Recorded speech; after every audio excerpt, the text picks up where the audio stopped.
Hi, I'm Cynthia Schiller. Please like and subscribe. So I'm going to say I appreciate all the comments that I get. You don't always have to agree with me. Feel free to talk. Um, Say what's on your mind. So I just did a video. The narcissist dies usually a little bit younger, and what causes it. And I stated some scientific things, some studies. And I had a viewer say, only the good die young. I questioned your science. So the way they word it, it could be taken that they questioned it, but now they don't. But I think they mean they question it. That's fine. You can question it. Only the good die young. The statement only is all encompassing, that not one bad person dies. And I got to be careful too. I use never, always. I use those words too. So do only young people die early? You know, some people wonder when sin is really a sin, because do they comprehend what they're doing?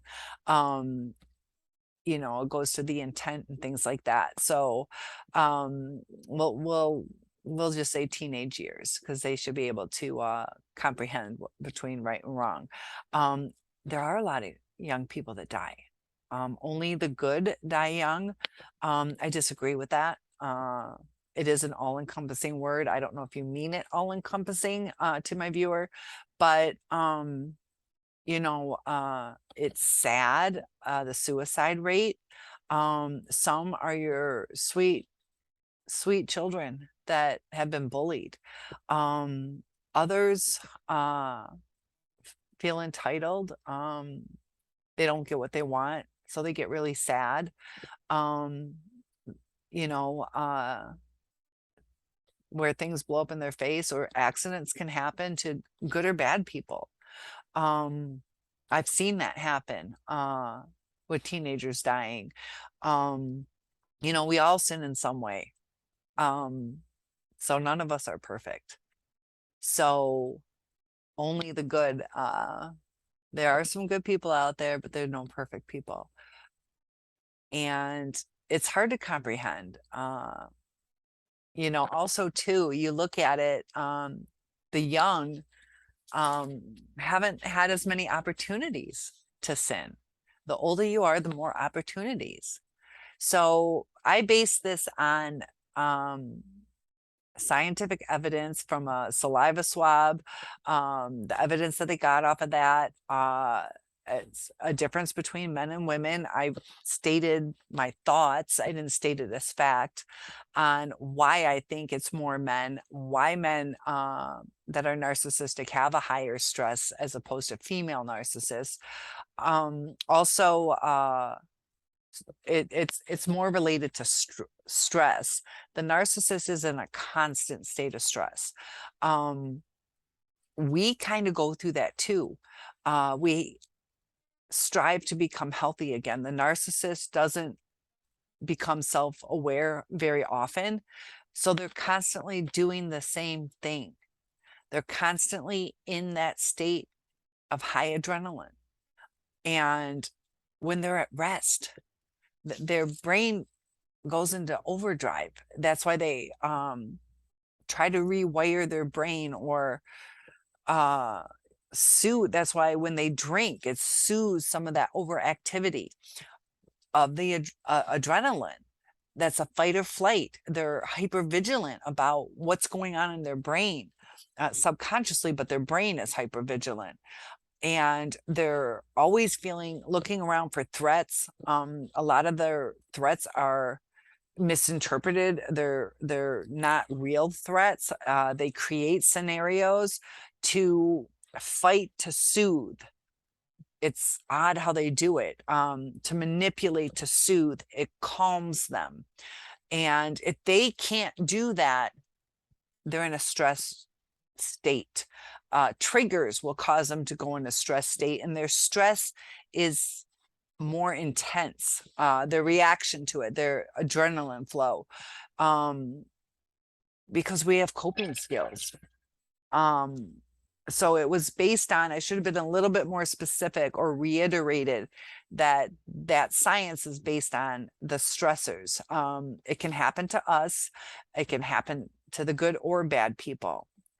But it leads to, stress can lead to cancers. Stress can lead to, cardiovascular, you know, um, irritable bowel, a bunch of things. Good or bad people can get cancers, but there's a higher incidence. Also, the higher incidence of impulsivity, indulging in too much drinking. If narcissists drink more on average because, or people who have a mental illness, it doesn't even have to be necessarily narcissism, but they're going to drink more, they have a higher incidence of a possibility of a car accident that could lead to death, or fights, physical fights, or getting in situations where it's not a bitch fest, it's a gun fest. They're in more toxic situations, which can lead to an early death. So narcissism,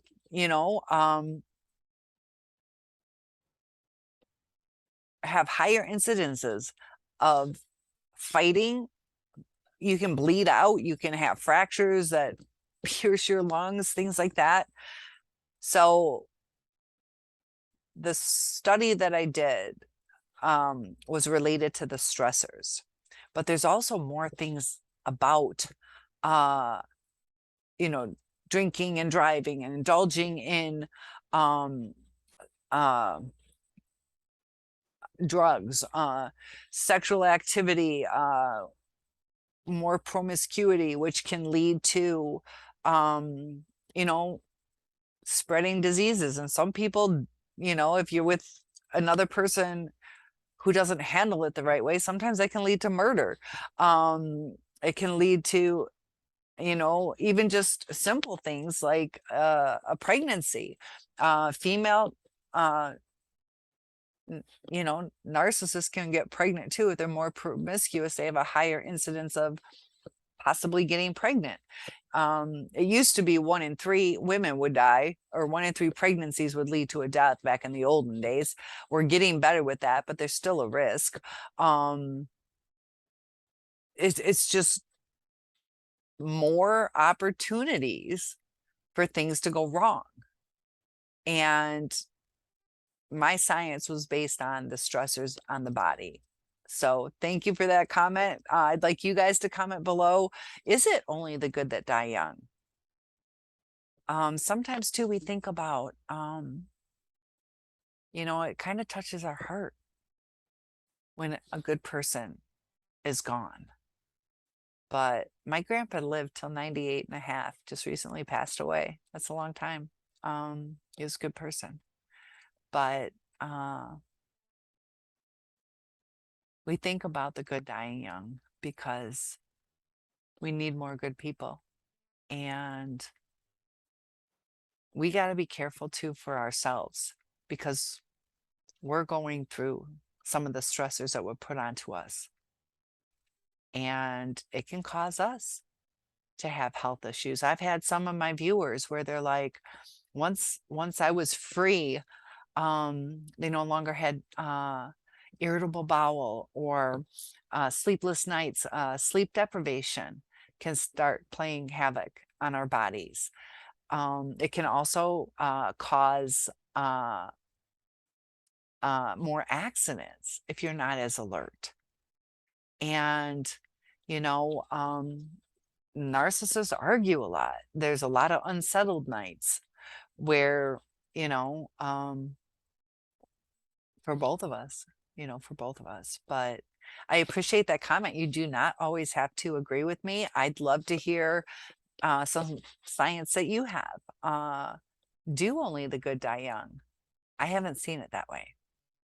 I see good and bad dying young. So who has a higher incidence based on stressors?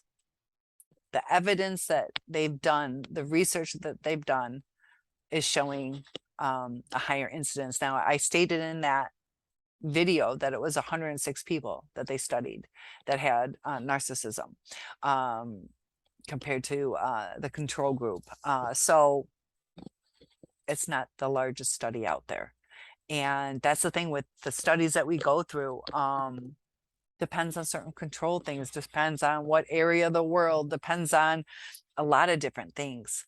So we're still trying to put together things, and I just love the discussion because we can form our own opinions.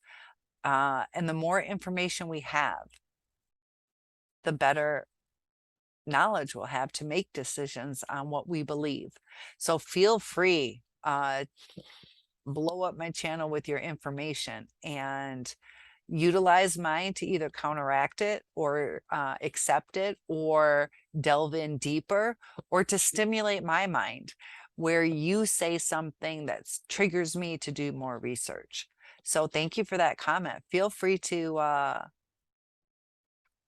always tell me your feelings on the videos that I do. So I presented some studies, and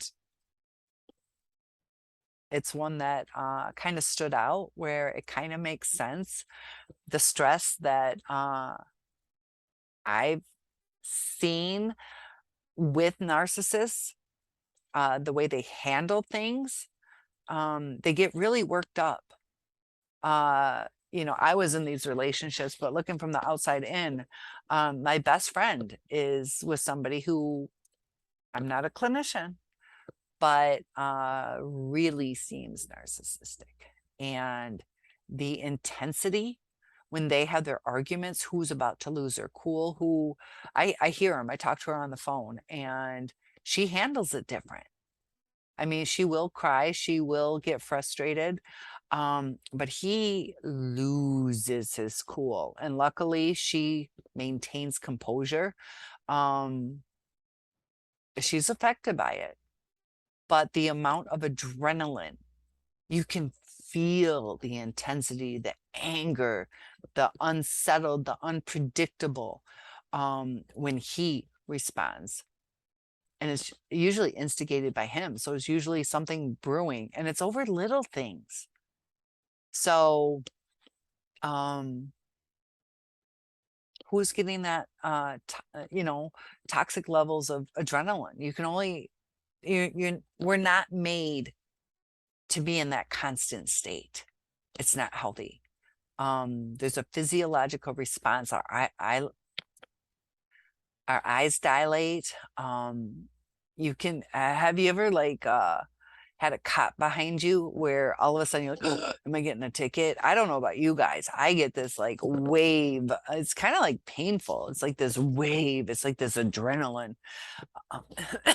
Even when I'm not speeding, it's just intense. That's not a good feeling all the time. And I've gone through that with the CPTSD because you're in that heightened state. And it does cause health problems, even just regulating things, overeating, stress eating, or there's just a higher incidence, suicides, things like that. So stress leads to reactions on the body's organs, body's sympathetic nervous system. We all go through things. We all have stressors, but you can remove yourself from stress at work. You can get another job. You can remove yourself from a toxic relationship. The narcissist can't remove themselves from themselves. And I think that's a key point. So thank you for that comment. And I look forward to seeing you guys in the next video. Have a good day.